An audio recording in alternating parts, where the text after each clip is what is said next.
They attacked Earth. Even the Council was shocked. The goats were the first ones to panic.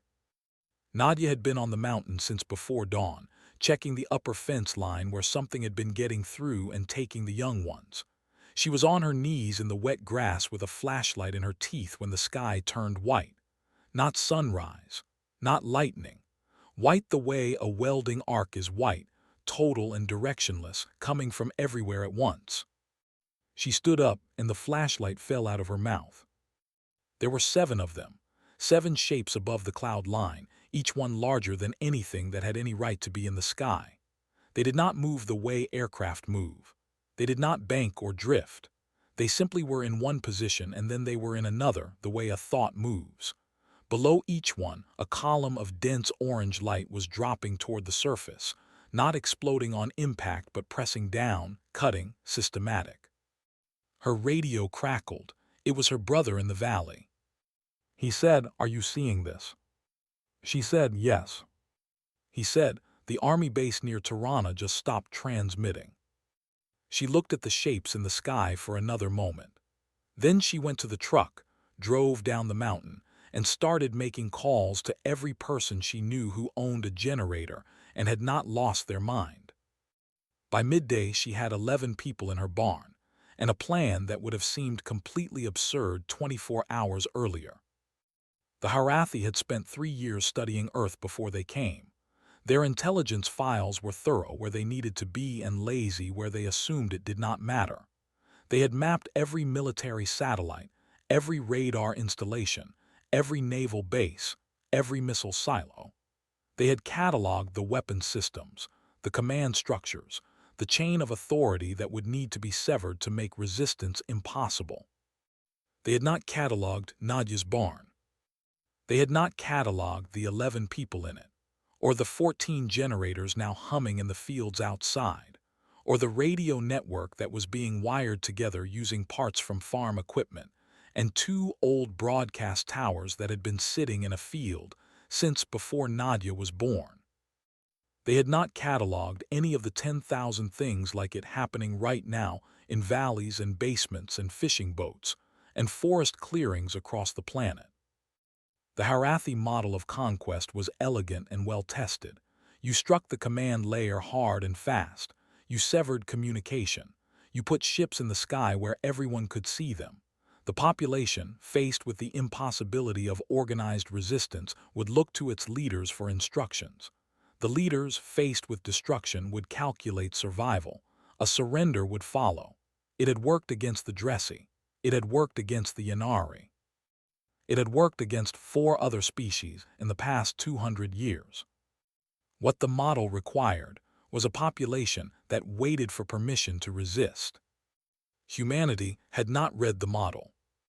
In the barn, a man named Bissy, who repaired tractors for a living, was explaining to the group how the broadcast tower signal could be bounced off the remaining civilian satellites to reach the northern coast. A woman named Fatima, who taught secondary school mathematics, was working out the geometry of it on a feed sack with a permanent marker. Nadia's brother Artan, who had done 18 months of military service 8 years ago and remembered more than he thought, was drawing a map of the local Harathi landing pattern from what people had reported seeing. None of them had been told to do this. There was no authority figure who had called them here. Nadia had called them here. Nadia ran goats. Above them, a Harathi patrol craft passed over the valley at low altitude, scanning. Its sensors swept the barn and registered 11 human thermal signatures and generator output and radio equipment. The patrol craft flagged it as a civilian shelter cluster with improvised communication equipment and moved on. It was the 47th such cluster the patrol had scanned in the past 2 hours. There were not enough strike assets to respond to all of them. That was the first thing the Harathi fleet commander, a broad-shouldered soldier named Vas, did not understand about what was happening to him. The second thing he did not understand was already on its way. His intelligence team had been searching for the human command center for 16 hours. They were looking for the place where the orders were coming from, the hub, the brain. Every time they found a signal concentration and struck it, 3 more appeared elsewhere. It was like trying to find the center of a fire by hitting the flames. His chief analyst came to him in the command room and delivered a report that Voss made her repeat twice because he was certain he had misheard. She said, "We believe humanity does not have a central command structure in the traditional sense. We believe individual units and civilian groups are making independent decisions based on locally available information and a shared objective that appears to be culturally embedded rather than institutionally directed." Voss said, "What does that mean?" She said, "It means they do not need anyone to tell them to fight. They already know what they are supposed to do. Destroying the command layer has not produced the expected result because the command layer is not where the resistance is coming from." Voss looked at the tactical display for a long moment. He said, "How do you stop something like that?" She did not have an answer. On the council station at the edge of the solar system, an observer named Saru had been awake for 31 hours. He stood at his desk with a cold drink he had forgotten to finish and watched the incoming data from Earth with the particular stillness of someone who is trying to understand something that keeps not making sense. He pulled up the file he had written on humanity 2 years ago. He had given them a threat assessment rating of 2 out of 10. He closed the file. He opened a new one. In the barn in the valley, Bissy finished the wiring and turned on the transmitter. Static. Then a voice from somewhere on the coast, crackly and distant, asking if anyone was on this frequency. Nadia took the handset. She said, "We are here. Who do you have and what do you need?" The voice gave a number of people and a list of supplies. Nadia wrote it down. Then she started making more calls. Voss made a mistake on day 3, and he did not know it yet.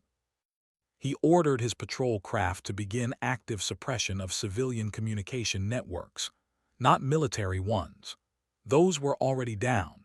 He meant the civilian ones, the local radio signals, the repurposed broadcast towers, the fishing boat frequencies. His analysts had told him that resistance was spreading through these channels, and the logical response was to cut them. What he did not know was that cutting them would force the humans to stop using radio. And what came next was worse. A signals officer on one of the Harathi cruisers filed a confused report that afternoon. She had been monitoring the surface for electronic communication as ordered. There was very little, but she was also monitoring for movement, and the movement patterns on the surface had changed. Human groups that had been stationary were now moving, not randomly, in specific directions, along specific routes, in a pattern that looked coordinated but carried no signal traffic at all. She ran the analysis 3 times. The humans were coordinating in person.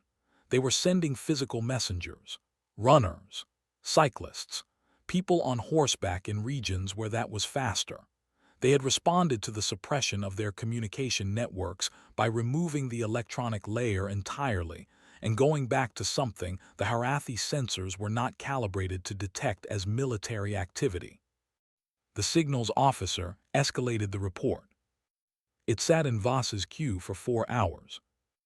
In a town in the hills of central Turkey, a man named Karam, who had retired from military logistics a decade ago, was standing in a schoolroom that had been converted into a coordination point.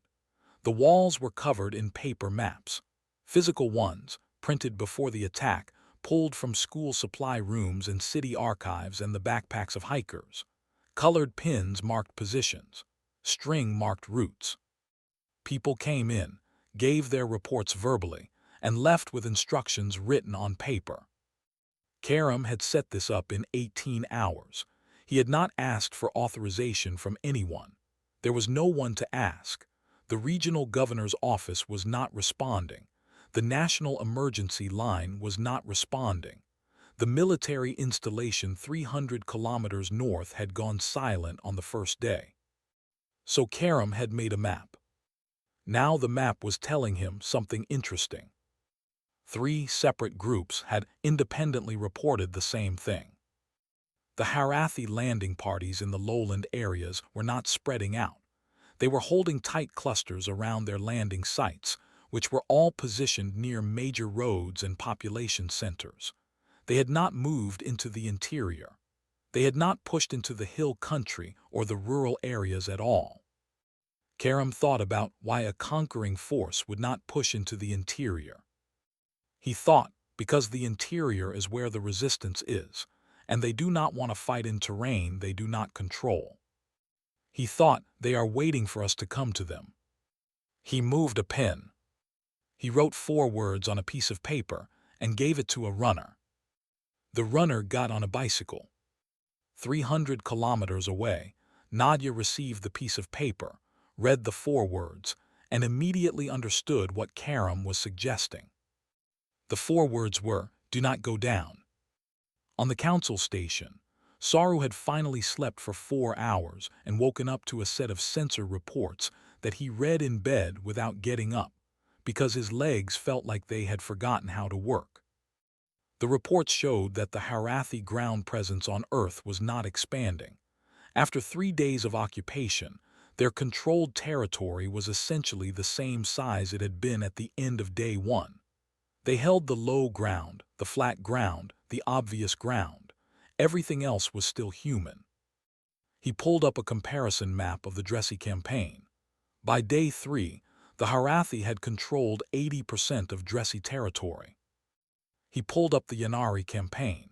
By day 3, the Yanari government had opened surrender negotiations. He put the tablet down on the bed and stared at the ceiling of his small cabin on the station. The door buzzed.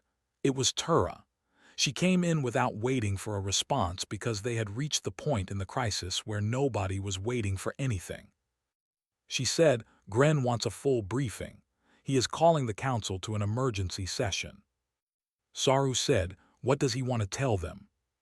Tura said, "I think he wants someone to explain to him what is happening. I do not think he actually knows." Saru got up and found his robe and his notes and went to the briefing room and stood in front of Gren and 7 other council members and a bank of screens showing real-time Earth data and began to explain. He said, "The standard model of conquest assumes a hierarchical resistance, a head to cut off. The Harathi are very good at cutting off heads. Humanity has responded to this by having no head, or more precisely, by having so many heads that removing any number of them does not functionally reduce the capacity of the remainder." He showed them the messenger network Karam had built. He showed them Nadia's radio array. He showed them 14 other examples across 6 continents of the same pattern, people with no connection to each other making the same decision independently, because it was the obvious decision to make. He said, "Every day this continues, human resistance grows. Not because they are receiving more resources, but because more people are deciding to join. Every destroyed base is producing survivors who have nowhere to go but into the resistance. Every suppressed signal is producing someone who picks up a pen and paper and starts walking." Gren said, "How do you defeat something like this?" Saru said, "I do not know. I am not certain it can be defeated with the tools Voss is using." The room was quiet for a moment. Then Gren said, "Does Voss know this?" Saru said, "Voss received a report 3 days ago from his own signals officer that described exactly this situation." He paused. He said, "The report is still unread." The Harathi soldier they captured on day 4 did not expect kindness. His name, as best anyone could transliterate it, was something like Goran. He had been separated from his unit during a night action in the hill country above a small town in northern Spain. He had a broken leg from the fall, a weapon that no longer worked, and the complete certainty, based on everything the Harathi military had told him about humanity, that he was about to be executed. He was not executed. He was taken to a farmhouse where a woman named Pillar cleaned and splinted his leg while he tried to bite her twice. She did not react to this with anger. She held his upper arms down, waited for him to stop, and continued working. He had 4 arms and she was managing all of them with the help of a teenager named Ramon who was sitting on the 2 lower ones and looked like he would rather be somewhere else. When the leg was done, Goran was given water and food. He did not eat the food for 6 hours. He was certain it was poisoned. Nobody told him it was not. They simply left it there. Eventually hunger won. The translator device that Pillar had found in the wreckage of a Harathi scout vehicle 2 days earlier was imperfect but functional enough. Goran asked why they had not killed him. Pillar thought about how to answer that, and then said because you are not dangerous right now, and there is no reason to. Goran said, we would have killed you. Pillar said, I know. He did not have a response to that. Word of the prisoner spread through the network faster than anything else had so far. Not through radio, which was still being suppressed in patches, but through the runners. By the next morning there were messages arriving from 3 other locations asking the same question. We also have one. What do we do with them? Pillar sent back the same answer to all 3. Feed them and splint anything that is broken and keep them somewhere they cannot get to a window. Karam, when he heard about this, spent a long time sitting quietly with his hands folded. Then he sent a message to Nadia. He said, do you understand what we are doing? She said, feeding prisoners. He said, we are demonstrating something. To them and to whoever is watching, we are showing that we do not become them.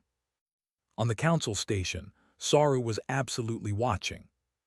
The prisoner situation had appeared in the sensor data as a pattern of anomalous heat signatures, small groups of humans in enclosed spaces with a single larger and differently shaped thermal signal. It had taken his analysts half a day to understand what they were looking at. When they figured it out, 2 of them had come to tell him in person because they did not trust the report to convey the significance correctly. Humans were capturing Harathi soldiers and providing them with medical care during an active invasion, without any instruction from any military authority, without any apparent expectation of benefit. Saru sent a full report to the council immediately. He also, for the first time in his career, sent a personal note attached to an official report. The note said, I want to make sure this detail does not get lost in the larger picture. This is not standard behavior for a species under existential attack. This is something else. Gren read the note and called him directly. He said, explain what you mean by something else. Saru said, every species the Council has documented under military attack has moved toward maximum brutality as the conflict extends. It is a survival response. Compassion becomes a resource drain when resources are scarce. The historical record is consistent on this point. Gren said, and humanity, Saru said, is moving in the opposite direction. The longer the conflict goes, the more reports we are receiving of organized civilian care for wounded combatants, including enemy combatants. They are under attack, they are exhausted, they have no formal authority directing them to do this, and they are doing it anyway. Gren was quiet for a moment. He said, what does that mean strategically? Saru said, I think it means that the humans have decided, collectively and without coordination, that they want to be a specific kind of people during this event. And that decision is more durable than any military order. Inside a Harathi command cruiser, Goran's unit commander received confirmation that Goran was alive and being held in a farmhouse in northern Spain. He read the report twice. He had assumed Goran was dead. He had already filed the casualty report. He sent a query back asking for clarification on the treatment status. The reply came from a surveillance drone that had managed a visual pass over the farmhouse. It confirmed the earlier report. Goran was in a room with a splinted leg, a bowl of food, and a human woman who appeared to be teaching him a card game. The unit commander stared at the image for a long time. He filed a second report, marked it high priority, and sent it to Voss. Voss did not read it. But the unit commander had also, quietly, sent a copy to his brother, who worked in the Harathi civilian news office. He sent it because he did not know what else to do with the feeling the image gave him. His brother published it. The image of Goran at the card table went across the Harathi civilian network in 4 hours.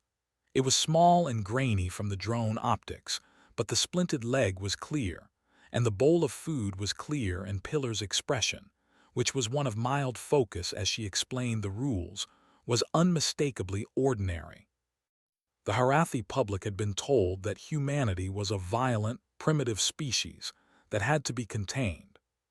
50 million Harathi looked at the image. Saru, watching the network response from the station, felt something he did not have a word for in his own language, and had to borrow a concept from the human files to describe. He wrote in his report, "I believe this single image has done more damage to the justification for this campaign than anything the human military has accomplished so far." He paused. Then he added, "I also believe the humans have no idea." The image broke something inside the Harathi campaign that Voss could not fix. Not militarily. Militarily, the campaign was still ahead.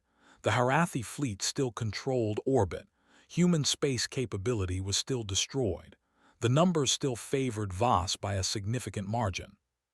But the Harathi civilian government was receiving 10,000 messages an hour, and most of them were asking the same question.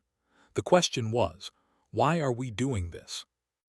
Voss responded by escalating.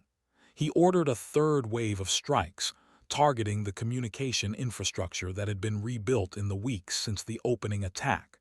He wanted to remind the Harathi public and the humans that this was still a military operation with a clear objective. The strikes hit their targets. The response was not what Voss expected. What happened was that the humans stopped trying to rebuild the infrastructure and instead started using the rubble. A woman named Lena, who had been an urban planner before the attack, looked at the ruins of a communication tower outside her city and spent 2 hours thinking. Then she gathered 7 people and explained to them that the tower's structural steel, if stripped and repurposed, could extend the range of 3 existing relay stations by connecting them in a triangle configuration that the Harathi sensors would read as background noise rather than active signal. She had no training in radio engineering. She had spent 3 nights reading captured Harathi signal detection manuals that had been translated by a linguist in Finland and distributed through the runner network on printed sheets. The triangle relay went online 4 days later. The Harathi signals team found it on day 12. By then there were 19 of them. Karam, coordinating from his schoolroom in Turkey, had started calling this approach the thorn method. You did not fight the boot. You put thorns under it everywhere it could step. Individually, none of them were fatal. Collectively, they made every step costly. He was not a military strategist. He had managed supply chains for a trucking company. He sent the Thorn Method document through the runner network. Within 2 weeks, it had been translated into 31 languages by volunteers who had nothing else to offer and distributed to every coordination point they could reach. Voss held a command meeting on day 15. His officers sat around the table and gave their reports, and none of the reports were good. Ground operations were stalled. The interior of every continent was effectively uncontrolled. The suppression program was consuming strike assets faster than projected. And the civilian situation on the Harathi homeworld was deteriorating, because the image of Goran at the card table had been followed by 6 more images, then by video, then by recorded testimony from Harathi soldiers who had been captured and treated, and in 2 cases had sat in human kitchens eating human food, while a grandmother explained to them in elaborate gestures what she was cooking. One of these soldiers had cried. The video of the crying soldier had 40 million views on the Harathi civilian network before the military could restrict it. Voss's intelligence chief said carefully, that the public narrative situation was becoming a strategic liability. Voss told her that was not a military problem. She said, "With respect, Commander, it is now." The council had been watching all of this and had called 3 emergency sessions in 2 weeks. Gren sat at the head of the table and received reports and said less and less as each session continued. Tura watched him and noticed that he had stopped arguing. That was more alarming than anything else. Saru was asked to present his latest analysis. He stood at the front of the chamber and pulled up a comparison chart. On one side were the projected outcomes from the standard conquest model. On the other side were the actual observed outcomes from the Earth campaign. They did not match on a single point. He said, "The standard model assumes that civilian populations become a weight on resistance as a conflict extends. More mouths to feed, more people requiring protection, more pressure on limited resources. This is historically accurate. The data from Earth shows the inverse. The civilian population is not a weight on the resistance. The civilian population is the resistance. There is no distinction between the two."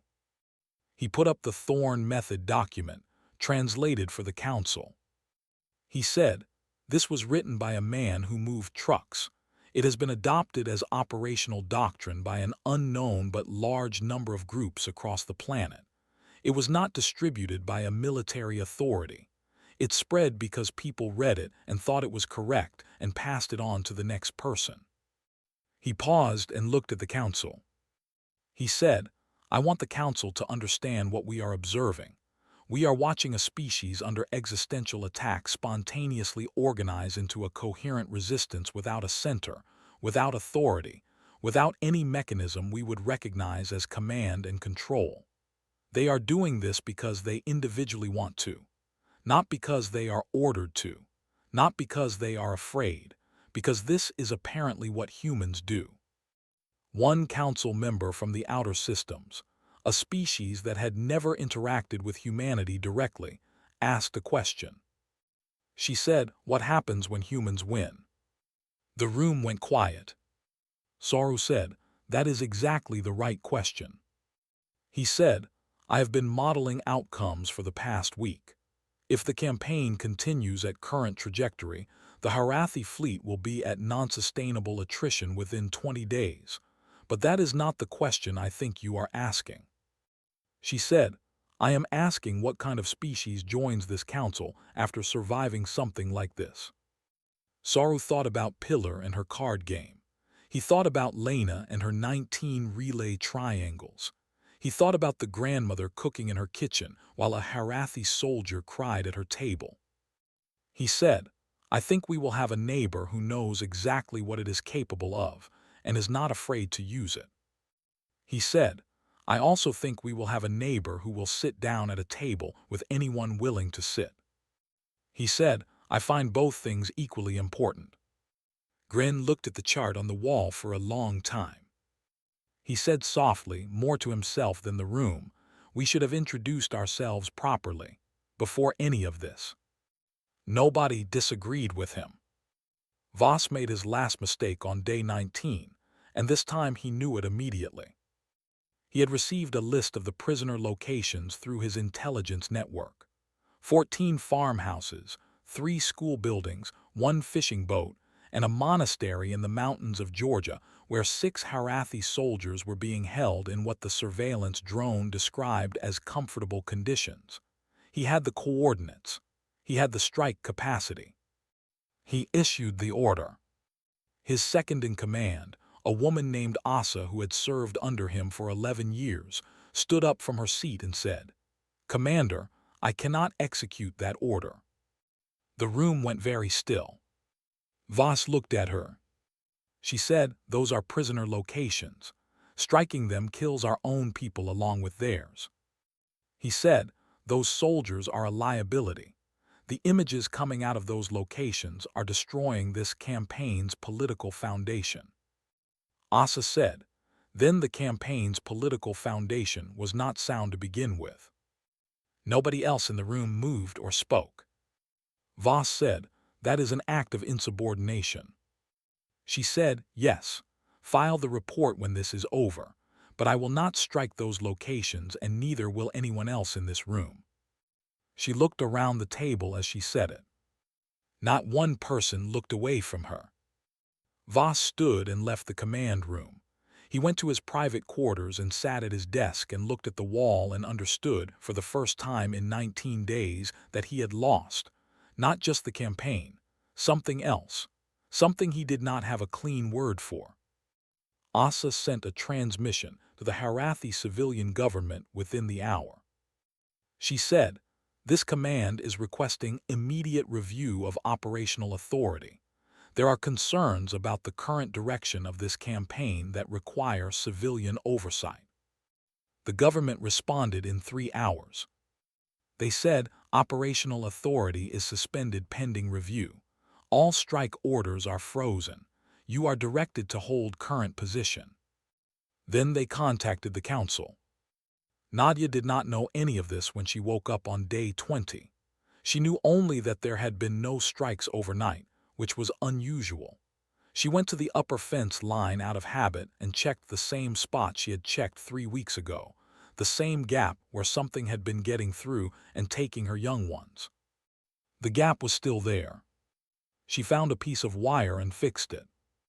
She stood in the early morning and looked at the sky, which was clear and ordinary except for the 7 shapes that were still there above the cloud line.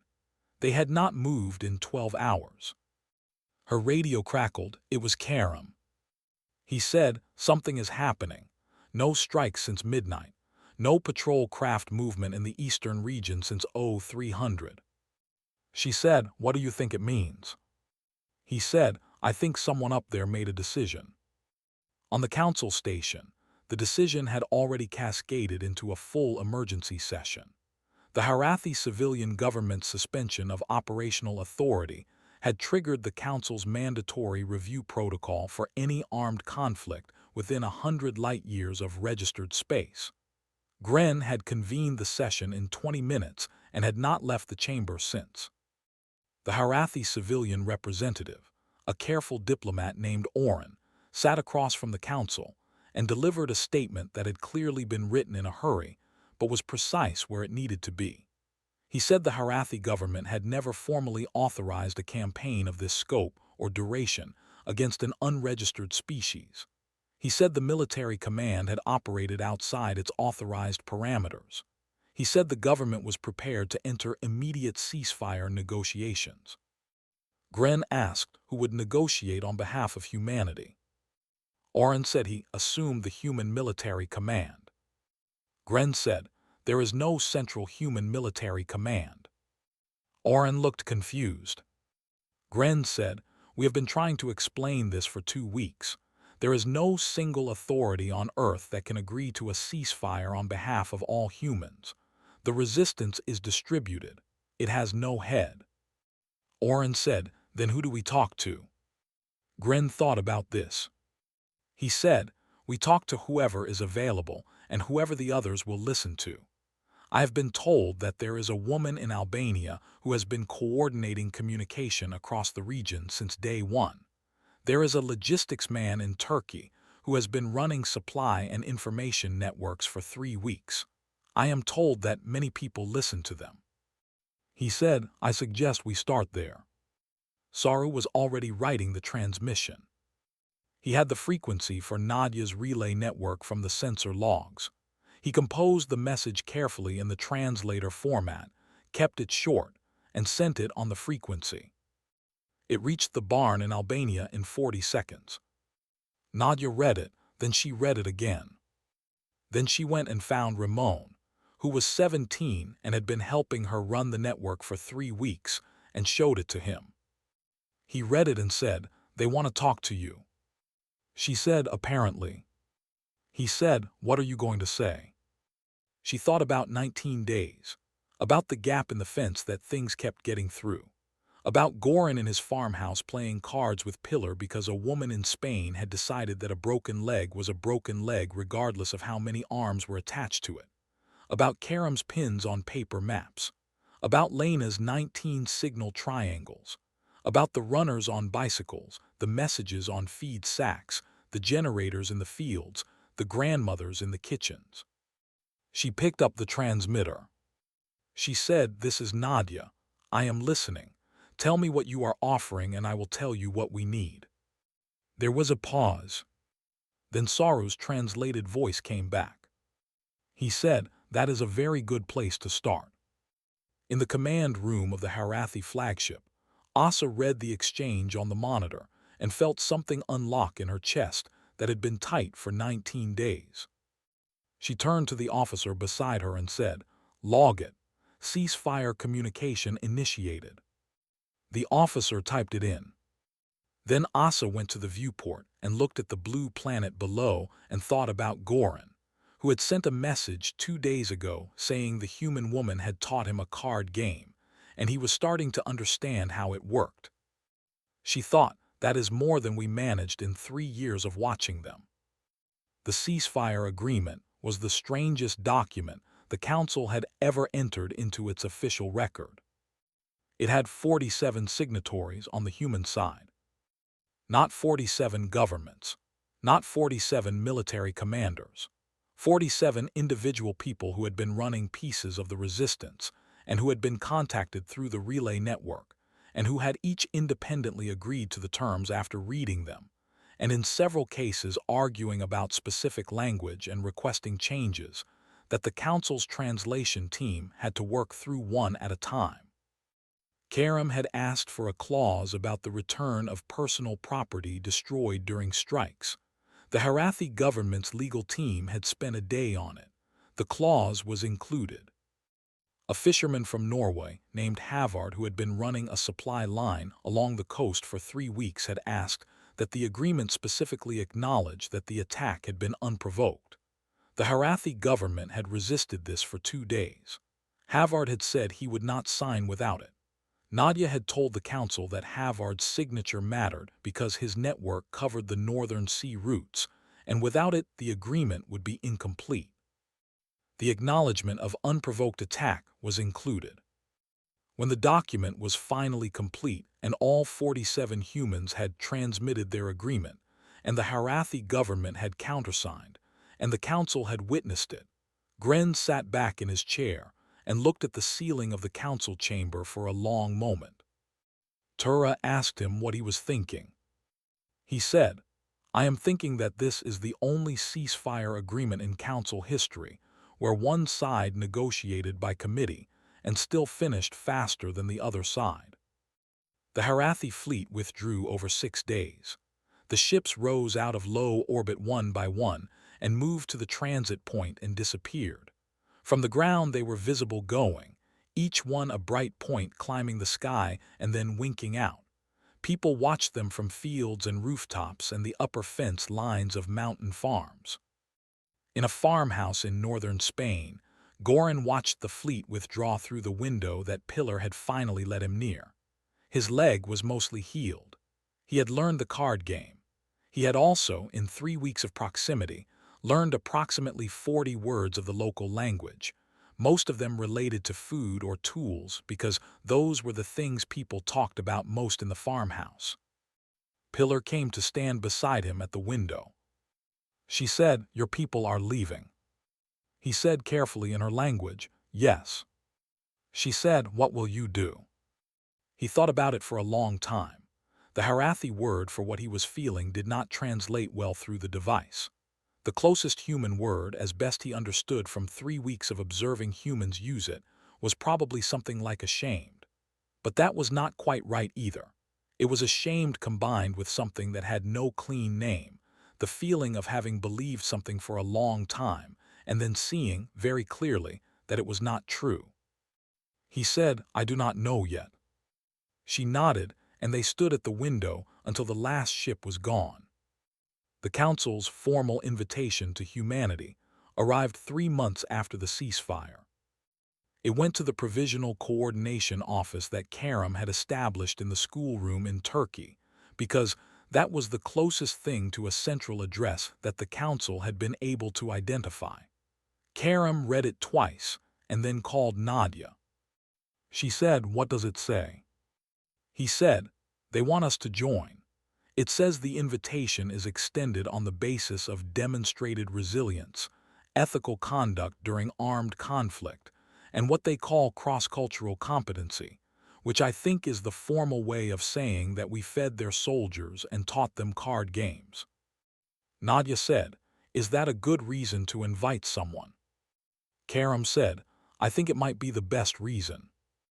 The council sent Saru as the official liaison for the first meeting. He had asked for the assignment. Gren had approved it immediately and without comment, which was his way of saying that it was the correct choice, and he did not need to explain why. Saru arrived in a shuttle at a field outside a town in Albania. Nadia met him there because the council had asked for her, and she had said yes because Karam told her to, and she trusted Karam. She had expected something formal, a ceremony of some kind. Saru stepped off the shuttle, looked at the field, looked at the mountains behind it, and then looked at her. He said, "Your fence line is broken, third post from the left." She turned and looked. He was right. She said, "I know, something keeps getting through." He said, "I noticed it on the survey images when we were planning the landing approach. The gap is large enough for a juvenile of any number of species. You might want to use wire with a smaller grid." She looked at him for a moment. She said, "Thank you." He said, "You are welcome." They stood in the field for a moment. She said, "Do you want to come in? I can make coffee." He said he did not know what coffee was. She said, "You will know in about 10 minutes." They walked toward the farmhouse together. Behind them, the shuttle sat in the field, and the mountains were green from the recent rain, and somewhere in the distance, a goat was being loud about something. Saru thought about everything he had written in 3 years of observation reports. He thought about the threat rating of 2 out of 10. He thought about the 47 signatories and Havard's claws and Karam's pins and Lena's triangles, and the image of Goran at the card table that had changed the shape of everything. He thought, "I will need to write a great deal more." He thought, "I do not mind." Inside the farmhouse, Ramon was already setting out cups, because when Nadia walked toward the house with someone it meant there would be coffee, and when there was coffee it meant there would be a long conversation, and long conversations, in his experience, were usually where the important things got decided. He put out an extra cup for the alien. It seemed like the right thing to do.